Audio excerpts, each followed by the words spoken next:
And now that El Salvador has declared Bitcoin legal tender, there's mounting speculation over which nation may be next to follow their lead. Our next guest thinks Uruguay is primed to be the next country to also make BTC an official currency. Joining us now is JP Thieriot, CEO at digital finance platform Uphold. Welcome to the show, JP. So you're from Uruguay, correct? Why would Uruguay be next to make Bitcoin legal tender? So I'm from Argentina, right next door, but I've spent a lot of time in Uruguay. Uruguay has a tradition of being the sort of Switzerland of South America. It has the longest running democracy. It's very forward thinking. I think it was the first country in the world to legalize gay marriage. It was the first country in the world, I believe, to legalize marijuana. And, it finds itself still trapped in a sort of early 20th century agricultural and tourism dependent economy. And it could maybe revive its history as a regional financial center by deciding to be vanguard in this particular regard as well. I'd say, unlike El Salvador, which had already taken the step of adopting the dollar as their own currency, Uruguay has done a better job than most Latin American countries of managing their own currency. But, like the dollar, it debases, right. So my year. understanding is the Uruguayan peso is the national currency. It has been subject to volatility to the point where people are actually used to the devaluation of their currency. But 10 years ago, there was a revaluation, which actually caused panic from the industrial sector because of exports being competitive, and that was a concern. So can you explain perhaps the socioeconomic climate right now?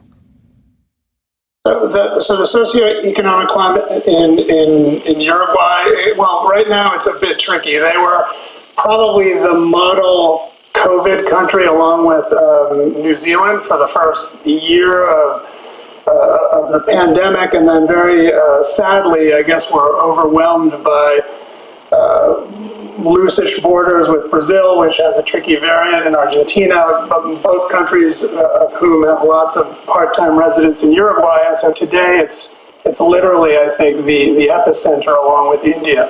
So that is the thing that dominates everything at the moment. Are you getting a sense that the government is talking about adopting Bitcoin as legal tender? No, I don't. We've had conversations with folks close to the government, and I think they're open to being forward about allowing crypto exchanges and other things. There is the first Uruguayan unicorn sprouted up this last year, a company called dLocal, which is in the payment space. But I think it's a conversation to plant, and they'll obviously observe what happens in El Salvador.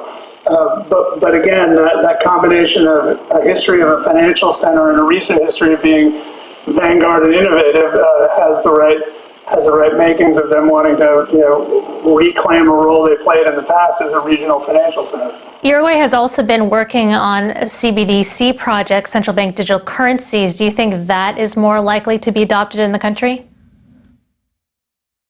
Yeah, I think that's going to be adopted by every country to the extent that it's just a step forward.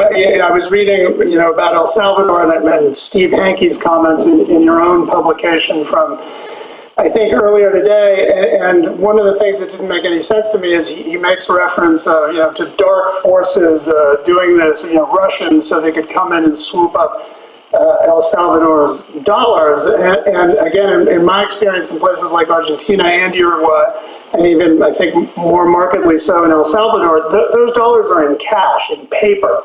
So I can't fathom what he meant by that unless he sees plane loads of Russians coming physically to El Salvador to load backpacks. Well, there's a lot of fear, uncertainty, and debt out there, JP.